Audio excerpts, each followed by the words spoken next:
बिस्मिल्लाहिर्रहमानिर्रहीम अस्सलाम वालेकुम। MTH 63 असाइनमेंट नंबर 1 2022 की आपके LMS पर अपलोड हो चुकी है। अब हम इसको सोल्यूशन डिस्कस करने लगे हैं। आज आपके पास असाइनमेंट में एक क्वेश्चन है, अब हम उसका सोल्यूशन डिस्कस करेंगे। लेकिन उससे पहले आप असाइनमेंट की ड्यू डेट देख लें। असाइनमेंट की ड्यू डेट जो है वो 25 नवंबर है। उससे पहले आपने अपनी असाइनमेंट जो है वो LMS पर अपलोड करनी है।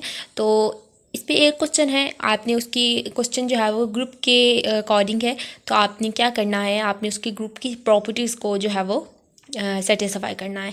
क्वेश्चन है आपके पास, show that set of integer is a group under binary operation multiplication. जो सेट ऑफ इंटीजर है, इंटीजर जो होते हैं, जेड जो है वो आपका एक ग्रुप है अंडर बाइनरी ऑपरेशन मल्टीप्लिकेशन। तो बाइनरी क्या होता है? बाइनरी अगर मैं आपको सिंपल थोड़ा बाइनरी के बारे में बताऊं तो बाइनरी स्टैटिक साइन, मतलब कि इस तरह का जो साइन होता है वो होता है आपका बाइनरी ऑपरेशन। यहाँ पर इतना अच्छा से हुआ नहीं है, तो ऐसे आप ऑपरेशन को आप कहते हैं बाइनरी ऑपरेशन। तो आपने एक ग्रुप को की प्रॉपर्टीज़ को सेटिस्फाई करना है इसमें।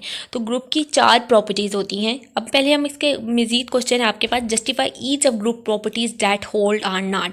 तो ग्रुप की हर प्रॉपर्टी को वो कहते हैं जस्टिफाई करे, वो होल्ड करती हैं या नहीं करती हैं। तो आपके पास सेट ऑफ इंटीजर्स हैं। इंटीजर क्या होते हैं?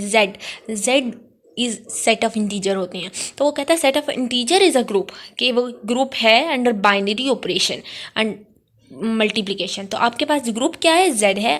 अगर जी एक ग्रुप है then it satisfy the following properties.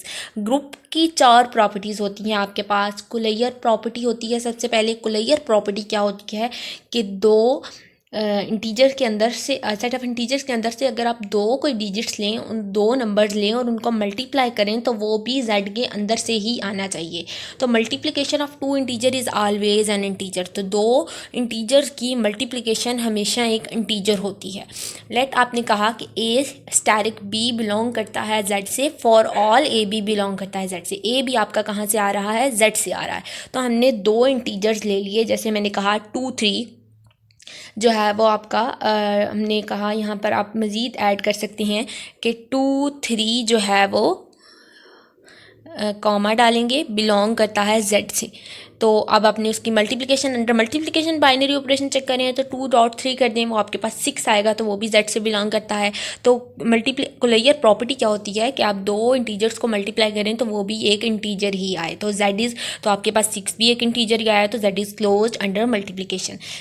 Next property है एसोसिएटिव प्रॉपर्टी। वो क्या कहती है? आपके पास अगर कोई 3, इससे पहले भी आपने बहुत दफ़ा पढ़ा होगा ये, और अगर आपके पास कोई 3 इंटीजर्स आ जाएं और उनकी मल्टीप्लिकेशन, क्योंकि आप अंडर मल्टीप्लिकेशन चेक कर रहे हैं तो आप हर इंटीजर को मल्टीप्लाई करेंगे। तो अगर आप कोई से 3 इंटीजर को अंडर मल्टीप्लिकेशन चेक करें तो वो भी इंटीजर जो है वो जेड के अंदर से आना चाहिए। तो हमने कहा कि ए बी सी जो है वो जेड से बिलोंग करता है। अगर आप तीनों को मल्टीप्लाई कर लें, ए स्टैटिक बी कर लें, देन ए स्टैटिक बी को सी से, पहले आप ए स्टैटिक बी करें, देन आप उसके आंसर को सी से मल्टीप्लाई करें, या आप a static as it is लिखें और उस बी स्टैटिक सी को पहले मल्टीप्लाई करें, उसके आंसर को ए से मल्टीप्लाई कर दें, तो जो आंसर आएगा वो दोनों का इक्वल आएगा और वो एक इंटीजर जेड से ही बिलोंग करेगा। लेट हमने 2 3 4 तो 3 एलिमेंट्स ले लिए हैं जो कि जेड से बिलोंग करते हैं। अगर हम 2 डॉट ए स्टैटिक बी लिखेंगे, 2.3.4 करेंगे, तो आप पहले 2.3 करें तो आपके पास 6 आएगा,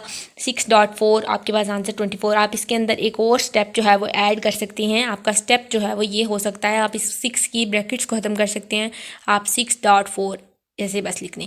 देन आपके पास to A static B static C था। अगर आप बी स्टैटिक सी को पहले मल्टीप्लाई करें, मतलब 3.4 करें, 12 आएगा, और आप इसमें भी स्टेप ऐड कर सकते हैं, 2.12 लिख सकते हैं, तो दोनों का आंसर 24 ही आएगा। तो 24 भी आपका एक जेड से बिलोंग करता है। तो आप कहेंगे कि जेड एसोसिएटिव है under multiplication. The next property है एग्जिस्टेंस ऑफ आइडेंटिटी। आइडेंटिटी क्या होता है? आइडेंटिटी एलिमेंट होता है कि अगर आप इंटीजर को लें और उसको 1 से मल्टीप्लाई करें, या आप 1 को किसी इंटीजर से मल्टीप्लाई करें, तो वो हमेशा हमें आइडेंटिटी एलिमेंट देगा, वही एलिमेंट देगा जिससे हम मल्टीप्लाई करें होंगे। फॉर एग्जांपल, अगर मैं यहाँ पर आपको कहती हूँ कि मैंने एक इंटीजर ले लिया 1.2 इंटीजर ले लिया जो कि जेड से बिलोंग करता है। अगर मैं 1 को 2 से मल्टीप्लाई करती हूँ या मैं 2 को 1 से मल्टीप्लाई करती हूँ, तो मेरे पास आंसर 2 ही आएगा। तो वो 2 भी तो जेड से बिलोंग करेगा, तो हम कहेंगे कि 1 जो है वो मल्टीप्लिकेशन मल्टीप्लिकेटिव आइडेंटिटी है इन जी। तो 1 एक यहाँ पर एक मल्टीप्लिकेटिव आइडेंटिटी है। और एग्जिस्ट हम यहाँ पर लास्ट पर एक और स्टेप ऐड कर सकते हैं कि Z is identity element under multiplication. ठीक है। एंड द नेक्स्ट प्रॉपर्टी है एग्जिस्टेंस ऑफ इन्वर्स। इन्वर्स का एग्जिस्टेंस उसको चेक कर लेते हैं।